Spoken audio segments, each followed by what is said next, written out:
আসসালামু আলাইকুম। তীব্র গরমেই দুপুরবেলা বেরিয়েছিলাম একটা সুন্দর বাগানের সন্ধানে। হ্যাঁ, সেটাই দেখাবো আজকে। আশা করি খুব ভালো উপভোগ করবেন। এই যে দেখেন, এটা হচ্ছে আঙ্গুরের বাগান। রংপুরের মধ্যে এই প্রথম মনে হয় আঙ্গুরের এত সুন্দর একটা বাগান দেখতে পেলাম। এটা আমার প্রথম দেখা।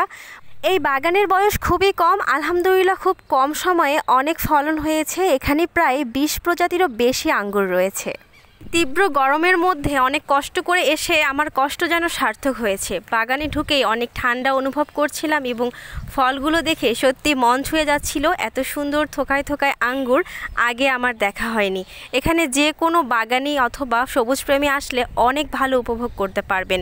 জায়গাটা কোথায় ভিডিও শেষে বলে দিচ্ছি। একটা আনন্দের বিষয় হচ্ছে, আপনারা যারা এখানে আসবেন আঙ্গুর খেয়ে দেখে শুনে চারা নিয়ে যেতে পারবেন। এখানে গুটি কলমের চারা, গ্রাফটিং চারা সেল করে। তো আমিও কয়েকটা আঙ্গুর খেয়ে চারা নিয়ে এসেছি। তো আমার কাছে আঙ্গুরগুলো একদমই টক লাগেনি, কিন্তু আঙ্গুরগুলো এখনও পরিপূর্ণ পাকেনি, যার কারণে মিষ্টিটা একটু কম ছিল। তবে আমার কাছে মনে হয়েছে যে জাতগুলো ঠিক আছে। তো অনেক ধরনের বিদেশি জাত আছে এখানে, আপনারা এসে দেখে শুনে নিশ্চিন্তে নিতে পারেন। আশা করি ভালো জাত সংগ্রহ করতে পারলে আপনারাও আপনার শখের বাগানে এরকম সুন্দর আঙ্গুর পেতে পারেন। আপনারা কিন্তু নিশ্চিন্তে ছাদ বাগানেও এই আঙ্গুর গাছগুলো লাগাতে পারেন।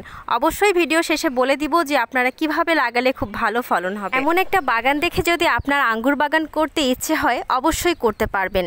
যে জায়গায় বাগান করতে যাচ্ছেন সে জায়গায় যেন পর্যাপ্ত পরিমাণে আলো বাতাস থাকে। গাছগুলো লাগানোর পরে প্রতিদিন পানি দিতে হবে, তবে অতিরিক্ত পানি দেয়া যাবে না। মাটিতে প্রাথমিক অবস্থায় সার হিসাবে ব্যবহার করতে পারেন শুকনো গোবর সার অথবা ভার্মি কম্পোস্ট এবং বিভিন্ন ধরনের কম্পোস্ট, জৈব সার।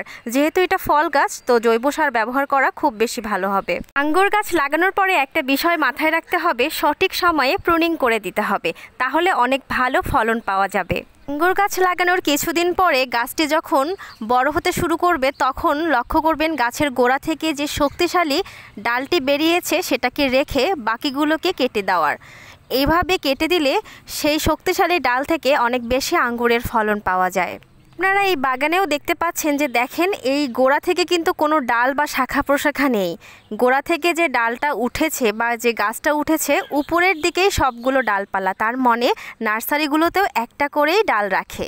এখন যে গাছটি দেখতে পাচ্ছেন এটা আমার নতুন নিয়ে এসে লাগানো গাছ। আমার বাগানে আরও 3টা আঙ্গুর গাছ আছে, পরবর্তীতে শেয়ার করব। এই আঙ্গুর গাছটি আমি জিও ব্যাগে দিয়েছি। জিও ব্যাগে গাছ লাগানো খুবই ভালো। যে কোনো ফলের গাছ, ফুলের গাছ জিও ব্যাগে লাগাতে পারেন। ছাদ বাগানে আঙ্গুর গাছ লাগানোর ক্ষেত্রে যে বিষয়টি মাথায় রাখতে হবে, অবশ্যই বড় টবে দিতে হবে, একটু বেশি স্পেস দিতে হবে, যেহেতু এটা ছাদ বাগানে লাগানো হচ্ছে এবং পর্যাপ্ত পরিমাণে আলো বাতাস পায় এরকম স্থানে আঙ্গুর গাছটিকে রাখতে হবে। বাগানে রাখা গাছটিকে অবশ্যই সাপোর্ট দিতে হবে। এখন বলে দিচ্ছি এর লোকেশনটা। রংপুর মডেল কলেজ থেকে কাছাকাছি। এটা একটা নার্সারি, আসমান নার্সারি বললে যে কেউ দেখাই দিবে। তাও যদি চিনতে অসুবিধা হয় অবশ্যই কমেন্ট করবেন। আজকের ভিডিওটি এখানেই শেষ করছি। সবাই ভালো থাকবেন। আল্লাহ হাফেজ।